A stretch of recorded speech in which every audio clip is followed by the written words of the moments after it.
aussi la crainte de tes saints commandements, afin que nous menions une vie spirituelle, ayant foulé au pied tout désir charnel, ne pensant et n'agissant qu'à la seule fin de te plaire, qu'à l'illumination de nos âmes et de nos corps, au Christ notre Dieu.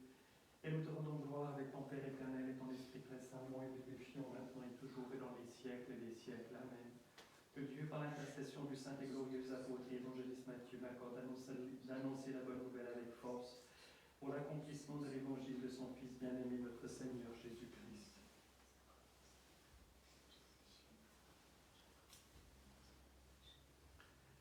Sagesse, debout en silence, écoutons le saint évangile, paix à tous.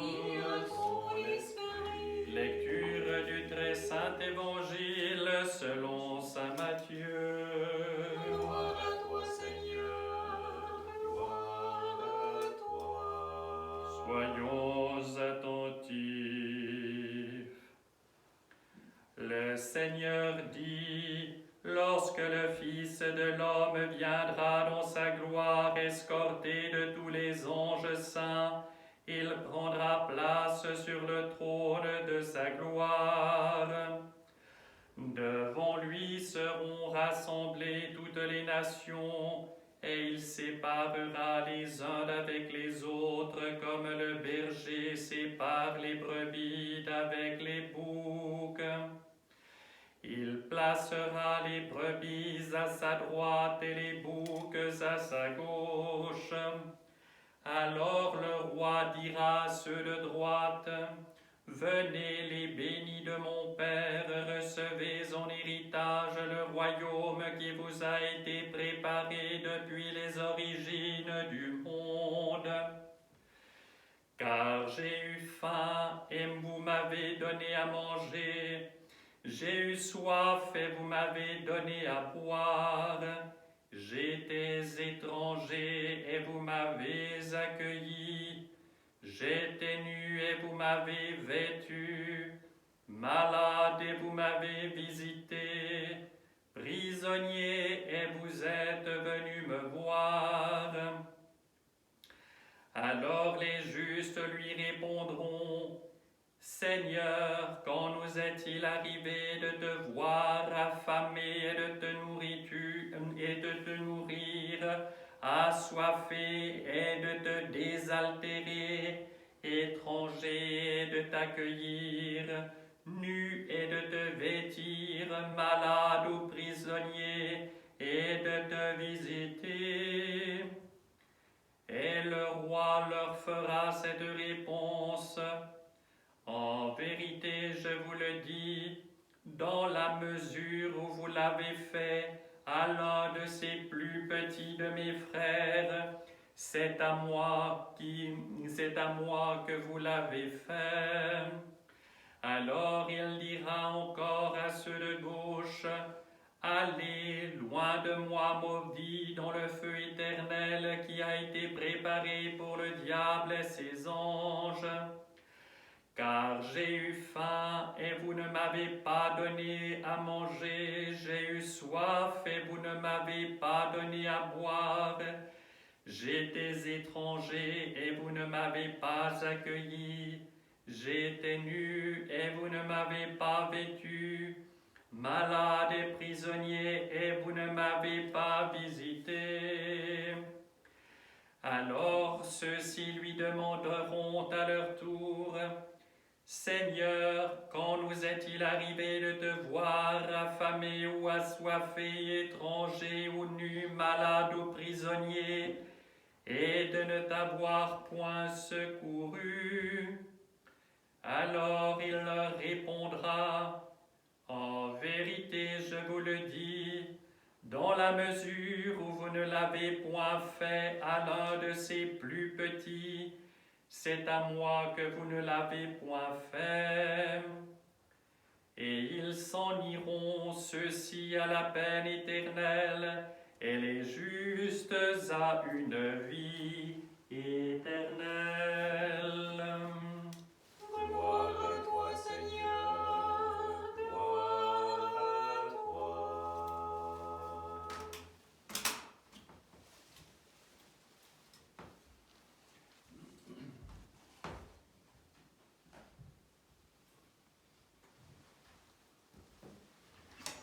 Au nom du Père et du Fils et du Saint-Esprit, ainsi soit-il. Chers frères et sœurs, nous poursuivons notre préparation au Grand Carême, cette période de plusieurs semaines qui nous donne les outils dont nous avons besoin pour mener le combat spirituel. D'une certaine façon, cette période et les outils qui nous sont proposés ne devraient pas être simplement utilisés ou évoqués au moment du Grand Carême à son propos, mais devraient être les outils spirituels ordinaires de la vie de tout chrétien. Nous avons vu cette profonde humilité du publicain, nous avons vu le repentir de l'enfant prodigue, et aujourd'hui nous parlons du jugement dernier. Et il y a évidemment beaucoup à dire là-dessus, tant il est vrai que de nos jours, quantité d'images se superposent sur la réalité de celui-ci, et si beaucoup de bêtises sont dites, encore une fois, à ce propos. Nous devons avoir conscience d'une chose, c'est que la parole du Christ est vérité. Non pas tant parce qu'elle est celle d'un homme, et nous savons bien combien sont éphémères les promesses des hommes, mais parce qu'elle émane du Dieu Tout-Puissant qui a créé toutes choses, au ciel et sur la terre, des mondes visibles et invisibles. Nous savons qui est le Christ, le Verbe fait chair. Il y a quelque chose d'unique là-dedans, tout à fait inattendu, tout à fait inimaginable pour la raison humaine. Et nous ne pouvons aborder les choses du ciel qu'à la lumière du cœur, là où se tient le lieu de communication le plus éminent avec l'amour, c'est-à-dire avec Dieu lui-même. Chers frères et sœurs, il y a deux avènements, et c'est ce que nous confessons lorsque nous récitons le symbole de foi, le credo.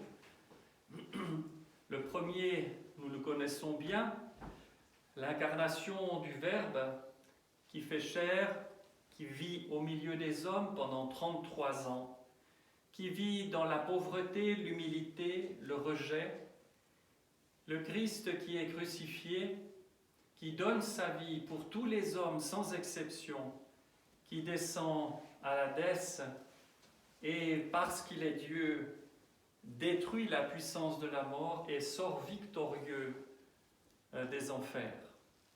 Et parce qu'il est homme, vous le savez, il tire l'humanité avec lui hors du tombeau. Et c'est pour cela que depuis la résurrection du Christ, le monde est différent. Nous savons que si nous y adhérons par le cœur, par la foi, eh bien, la mort n'est plus qu'un passage. Certes que nous redoutons parce que nous espérons être pris de cette terre en état de grâce, c'est-à-dire avec l'âme pacifiée, en paix avec tous nos proches, avec les personnes les plus lointaines aussi, mais parce que nous savons que nous vivons à jamais avec le Christ. Et de manière pas conceptuelle ou abstraite, mais concrète.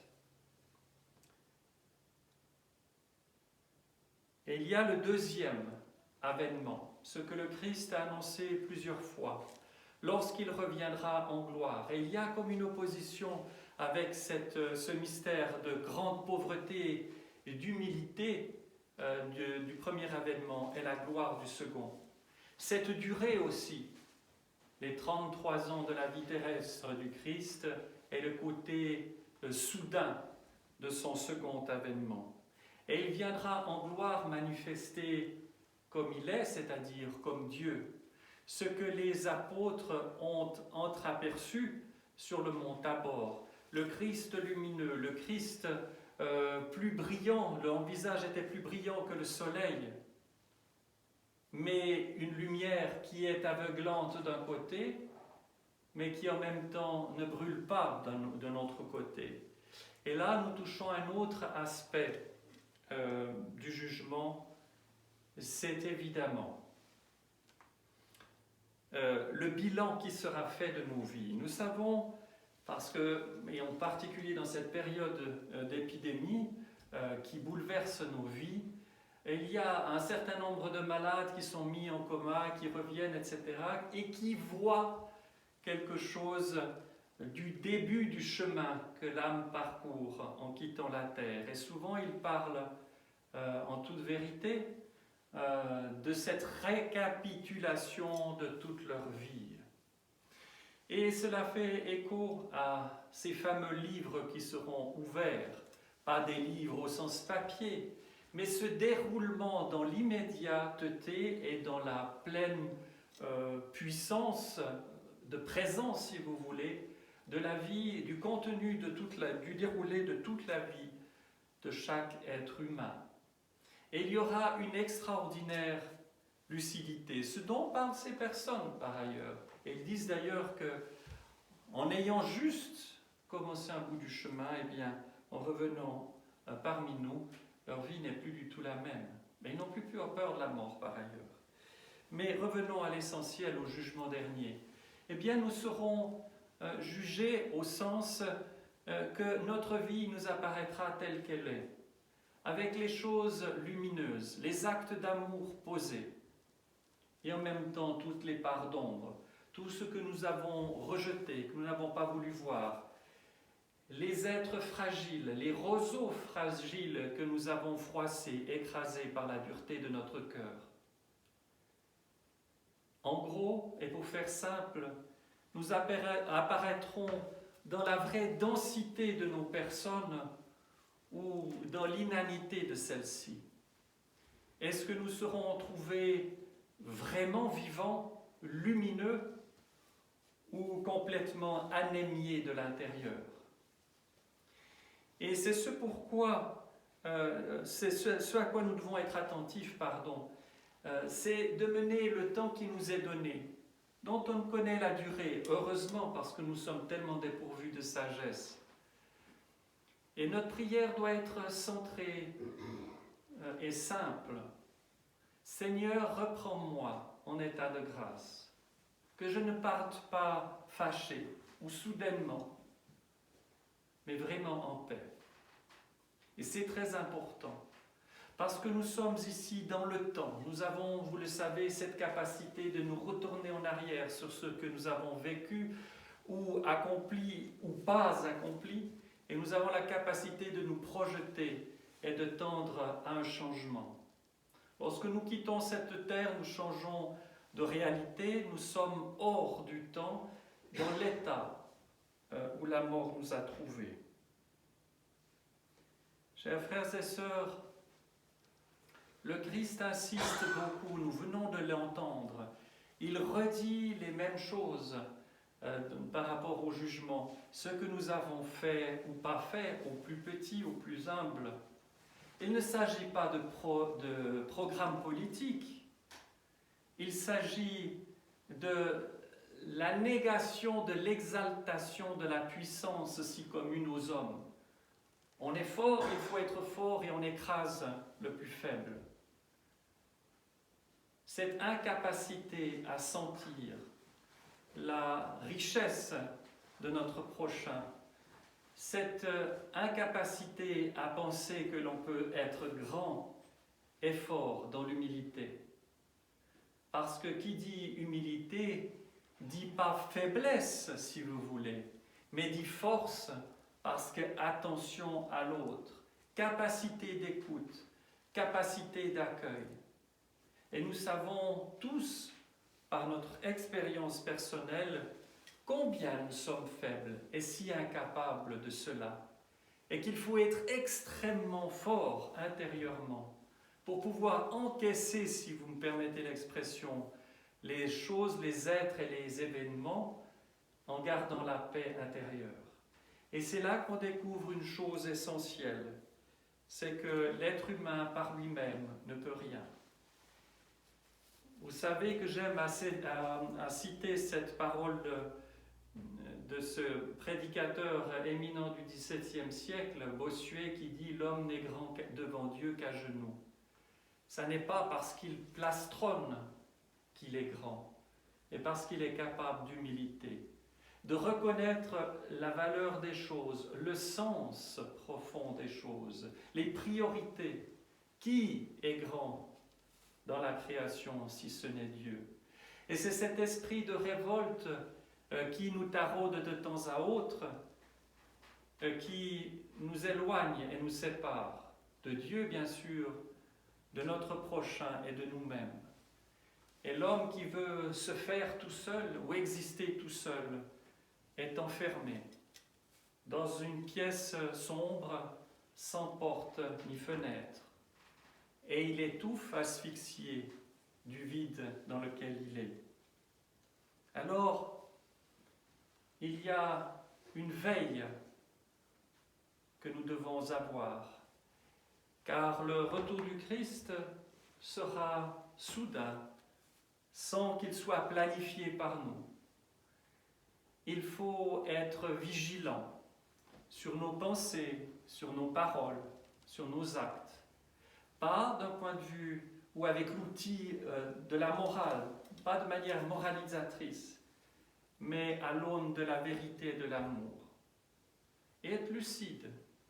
Pas tomber dans la dépression. Lorsque nous tombons dans la dépression, c'est souvent parce que nous voulons régler les problèmes par nous-mêmes, avec nos propres forces, mais plutôt en s'abandonnant à celui qui est tout-puissant, qui est tout amour et tendresse.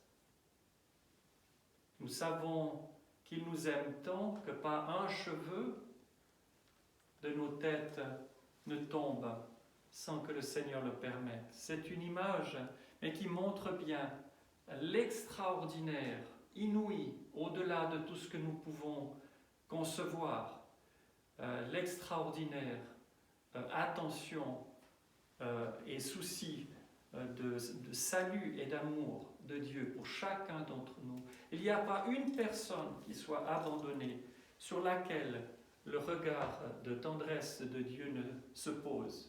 Le problème ne vient pas de Dieu, il vient de l'homme, encore une fois, qui finalement s'isolant n'est plus capable de sentir quoi que ce soit. Alors, chers frères et sœurs, si nous sommes attentifs, si nous sommes à veiller, si nous sommes vigilants, nous serons dans une attente pure, une attente sainte, une attente lumineuse de l'être aimé. Voilà pourquoi le vrai croyant n'a pas peur ni de la mort ni du jugement. Saint Paul dit que c'est un gain de quitter cette terre, pas parce qu'il méprise la vie terrestre, mais parce que son cœur bondit de joie et rempli par expérience de la présence de Dieu et de l'amour de Dieu, et il a envie de le rencontrer. Qui d'entre nous ne voudrait pas rencontrer l'être aimé? On devient des fois un peu midinette peut-être, mais il y a quelque chose de tellement doux et de tellement fort. N'ayons pas peur de cela, parce que lorsque nous sommes dans cette attente, dans cette vigilance, dans cette veille, nous ne sommes pas dans l'émotionnel. Nous pouvons affronter même des choses de manière extrêmement rigoureuse. Et tout notre être tend à cela, y compris notre raison. Et d'une certaine façon, nous construisons notre vie et nous aidons à construire celle des autres. Dans la mesure où le cœur de l'homme se purifie, si vous voulez, eh bien la société va mieux. Et si elle va si mal par certains aspects, c'est peut-être parce que nous voulons toujours et encore une fois faire tout nous-mêmes ou faire confiance aux machines alors qu'il n'y a pas de plus bel ouvrage que le cœur de l'homme. Au nom du Père et du Fils et du Saint-Esprit, ainsi soit-il.